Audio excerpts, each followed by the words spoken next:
ഇന്നത്തെ ക്ലാസ്സിൽ ഡിസ്കസ് ചെയ്യാൻ പോകുന്നത് ഡിവിസിബിലിറ്റി റൂൾ ഓഫ് 3ൻ്റെ ഡിവിസിബിലിറ്റി റൂളാണ്. എന്താണ് നോക്കാം.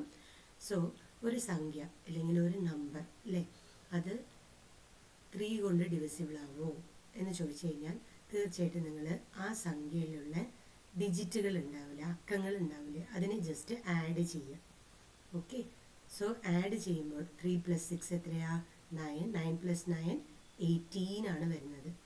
ഈ 18 3ൻ്റെ ടേബിളിൽ വരുവാണെങ്കിൽ, അല്ലെങ്കിൽ കുറച്ചുകൂടി റിസ്ക് ആയിട്ട് തോന്നിക്കഴിഞ്ഞാൽ വീണ്ടും ആഡ് ചെയ്തോളൂ. അപ്പോൾ നമുക്ക് സിംഗിൾ ഡിജിറ്റിലേക്ക് എത്തിക്കുക. ആഡ് ചെയ്ത് കഴിഞ്ഞാൽ 9 ആണ് വരുന്നത്. ഇങ്ങനെ സിംഗിൾ ഡിജിറ്റിലേക്ക് എത്തിച്ചു കഴിഞ്ഞാൽ 3, 6, 9 ഈ 3 നമ്പറിൽ ഏതെങ്കിലും ഒരു നമ്പർ വന്നു എങ്കിൽ തീർച്ചയായിട്ടും ആ വലിയൊരു സംഖ്യ ഏതാണ്? 3, 6, 9 3 കൊണ്ട് ഡിവിസിബിൾ ആവും. ഇതാണ് ഡിവിസിബിലിറ്റി റൂൾ ഓഫ് 3. ഒരു എക്സാമ്പിൾ കൂടി നമുക്ക് നോക്കാം. ഇത് എത്ര വലിയ നമ്പർ ആയാലും നമുക്ക് പ്രശ്നമില്ല.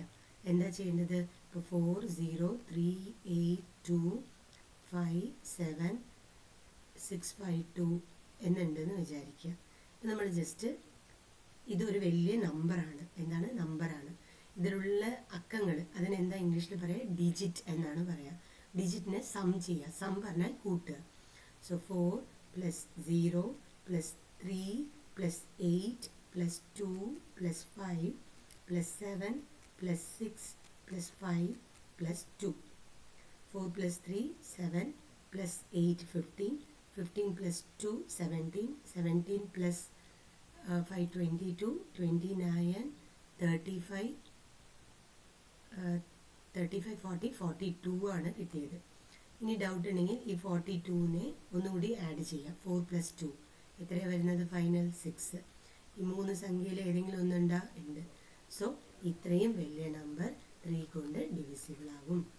ഇനിയിപ്പോൾ ഈ 42 എത്തിയിട്ട് തന്നെ നിങ്ങൾക്ക് ഇതാവും എന്ന് അറിഞ്ഞു കഴിഞ്ഞാൽ, ഇത് 42 പറയണത് ആക്ച്വലി നമുക്ക് 3ൻ്റെ മൾട്ടിപ്പിൾ ആണ് എന്ന് അറിഞ്ഞു കഴിഞ്ഞാൽ ഇവിടെ വെച്ച് തന്നെ സ്റ്റോപ്പ് ചെയ്യാം. പിന്നെ വീണ്ടും ആഡ് ചെയ്യേണ്ട ആവശ്യമില്ല. ചിലവർക്ക് അത് അറിയുന്നില്ല എങ്കിൽ തീർച്ചയായിട്ടും വീണ്ടും അതിനെ ആ അക്കങ്ങളിനെ വീണ്ടും ആഡ് ചെയ്ത് സിംഗിൾ ഡിജിറ്റിലേക്ക് കൊണ്ടുവരാം. ഇത് നോക്കൂ. 3 1s are 3, 3 2s are 6, 3 3s are 9. ഇനി വരുന്നതൊക്കെ ഡബിൾ ഡിജിറ്റ് ആണ് അല്ലേ? 4 3s are 12, 5 3s are 15 അങ്ങനെയാണ് വരുന്നത്. അപ്പം ഒന്നെങ്കിൽ നമുക്കിവിടെ വരുന്ന റിസൾട്ട് 3ൻ്റെ ടേബിളിൽ വരുന്നുണ്ടോ എന്ന് നോക്കുക, അല്ലെങ്കിൽ വീണ്ടും ഇതിനെ ആഡ് ചെയ്ത് ഈ 3 സംഖ്യയിൽ ഏതെങ്കിലും ഒന്ന് വരുന്നുണ്ടോ എന്ന് നോക്കുക. സോ ഒരു എക്സാമ്പിൾ കൂടി നോക്കാം. 301. 301. സോ 3 + 0 + 1 നോക്കുമ്പോൾ എത്ര വരിക? 4 ആണ് വരിക. 4 എന്ന് പറയണത് 3ൻ്റെ ടേബിളിൽ വരില്ല.